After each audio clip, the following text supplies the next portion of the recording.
What we are seeing out of California has been and is continuing to be absolutely mind blowing, whether it's incredible wildfires that are stoked by incompetence from leadership, whether it is riots that are springing up just because, hey, riot season, or if it is just Gavin Newsom peeling on his skin suit in order to look human enough for another day. Everything is going wild, and this is not going to be, in my opinion, without implication for the greater country. Now, as someone who lives in what is referred to as flyover country, Kansas City, Missouri, here, I would be lying if I said there were not a touch of Schadenfreude in what we are getting on our TV screens and computer screens at the present moment. But I want to offer a cautionary tale. I have some things to go over, I have some numbers that I've run, and I have a final warning as of what this could mean, and it's bad for everyone. So, what is happening in California is very, very reminiscent of what happened to Detroit. So I got a summary of what happened in Detroit from Google, and I want to run through that right now. Detroit fell. For anyone who doesn't know, Detroit used to be a great city, used to perhaps be the greatest city in all of America, depending on how you were looking at things. Detroit in the 60s fell. So, why did Detroit fall? Detroit's decline began in the 1960s, fueled by factors like racial tensions, industrial restructuring, and the exodus of residents to the suburbs. The city's reliance on the auto industry, coupled with financial mismanagement, leadership lapses, and led to a massive population decline and widespread economic hardship. All of this so far should be sounding familiar if you've been keeping up with California for the past decade, culminating in a record breaking bankruptcy in 2013. Despite the challenges, Detroit has shown signs of recovery in recent years, yada, yada, yada. We're here to talk about bleeding. If it bleeds, it leads. Who cares about Detroit recovering? I kid. But here's a more detailed breakdown. Decline of the auto industry.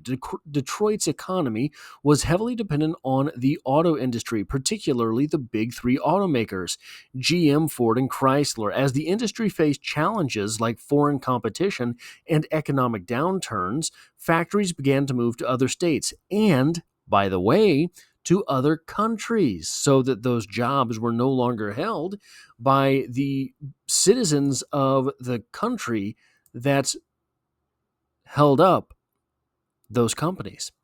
This led to significant job losses and decline in the city's economic base. So, one of the things there that is so nefarious.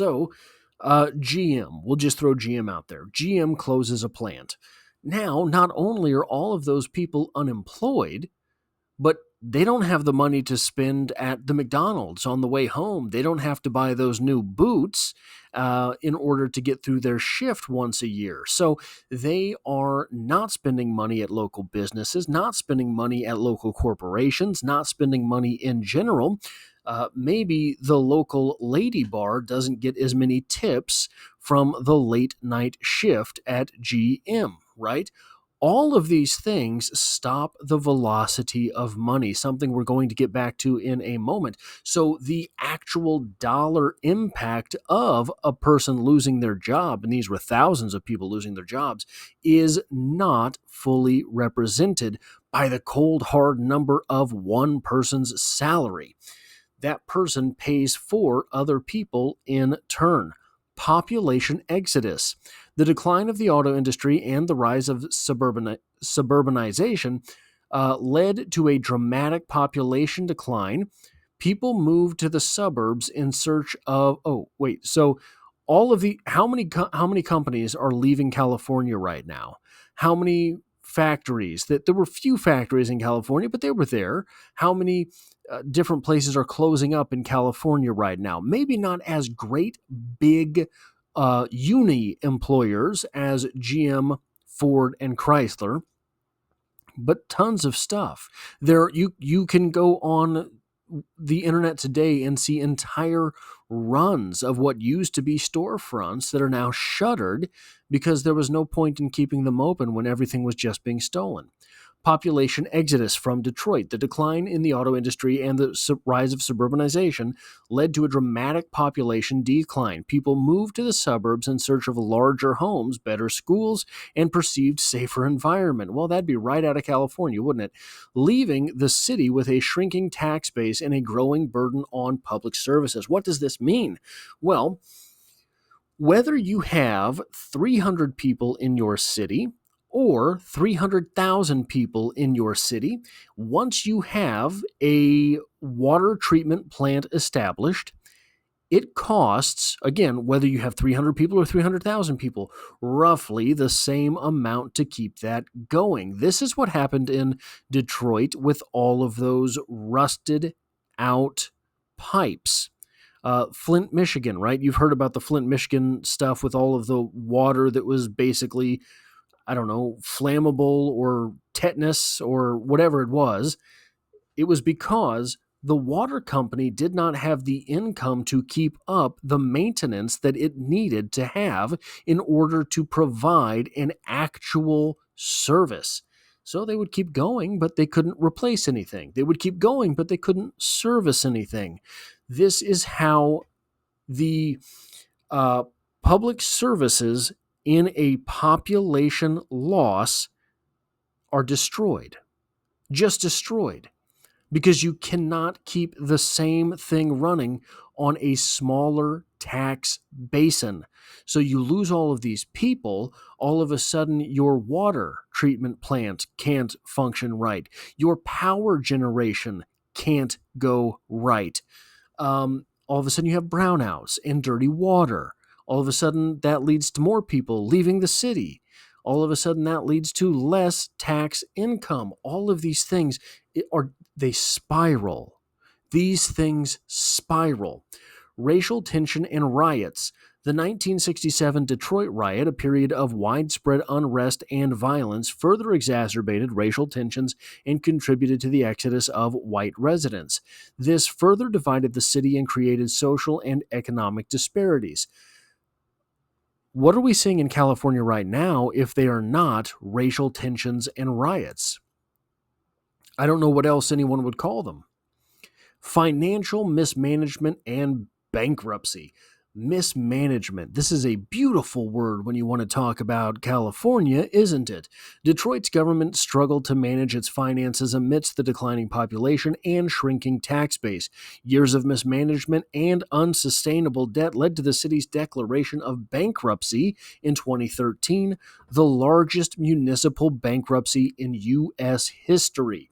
You don't think old Gavin Newsom can lead to California straight into bankruptcy? Well, I've got other news for you. It could be happening faster than anyone sees coming. Now, I looked into a few historical things and a few different terms, and I want to put this in context for what does this mean for you? Why do you care about California if you're watching this from anywhere besides California? According to, and we're going to get what seems like a little bit in the weeds here, but I just want to prove a point. According to Britannica.com, the LA riots of the 90s damaged 1,100 structures, and there were $1 billion of damages. This seems laughable in today's world. You can pull up any clip from what's going on in California right now, and if there's not a building on fire, there's some dweeb knocking out the windows with his skateboard. Ultra cool, dude. Just one instance from this riot in California, there were 5 Waymo vehicles set on fire. Who cares? 5 vehicles set on fire. Well, that right there was $900,000 in damages. Those 5 vehicles were $900,000 in damages. The scale of damage today is astronomical compared to 1990. Was it 92? I think the LA riots. Um, you compound this. Look, this is not happening in a vacuum, right? All of these things are compounding. So you have the riots right now, on top of the fact that between 2020 and 2023, California lost 412,000 people who left for other states. The average citizen in California, and you weren't losing average citizens, the average citizen in California paid $7,195 in state taxes, meaning that in those 3 years, California lost per year after the total number of people left, $2,964,340,000 of tax revenue just gone. No, it was not the average citizen. Joe Rogan left. How many $7,195 worth of taxes do you think he paid? And everyone says the rich don't pay taxes. Yes, they do. Yes, they do. You can look into that. I guarantee you Joe Rogan paid more in taxes last year than the entire history of my family has paid in taxes. Now, to be fair, in 2024, California grew by 49,000 people, which in a state of 39.5 million people is basically flat, but it's not a decline. Here's the question. How many of those people were children being born? Of those children being born, and I'm not making the case that people who need help shouldn't have help. Any parent who needs help for their child should be able to get it. But I guarantee you a lot of those kids will not be paying taxes, and a lot of them will be on welfare programs, meaning that though the population went up 49,000, it is likely that many of those 49,000 will be a net negative on tax revenues. Now, again, we've talked about the riots costing money. We've talked about the people leaving the state in the past 5 years costing money. These riots, this exodus, they do not happen in a vacuum. The recent wildfires, remember that? The recent wildfires that we just saw all over the news? Look, I live in Kansas City. To me, these things are just headlines. To me, the fires are ancient history because I don't drive down the street and see charred buildings. These things are still real in California. The economic impact of those wildfires is estimated to be between $250 and $275 billion, making it the most expensive tragedy, the most expensive disaster in American history. It is expected to be $250 to $275 billion of damages. That is an insane number. Now, we could be looking at an economic impact on the state that is around, by the time the riots are done, $300 billion, which is basically the same thing as California cutting a check to every man, woman, and child in the United States for $900. Now, that's kind of a nonsensical example, I get it, but imagine the scope and scale of that.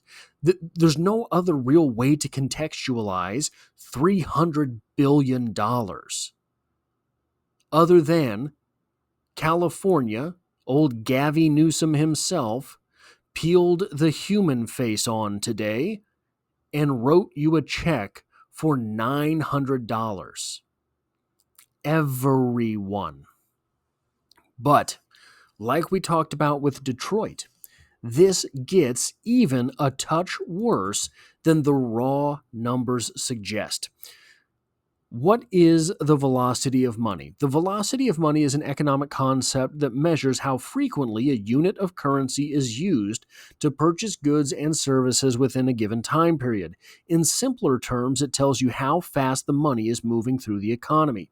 One way to kind of answer the question, why does the velocity of money matter, is this.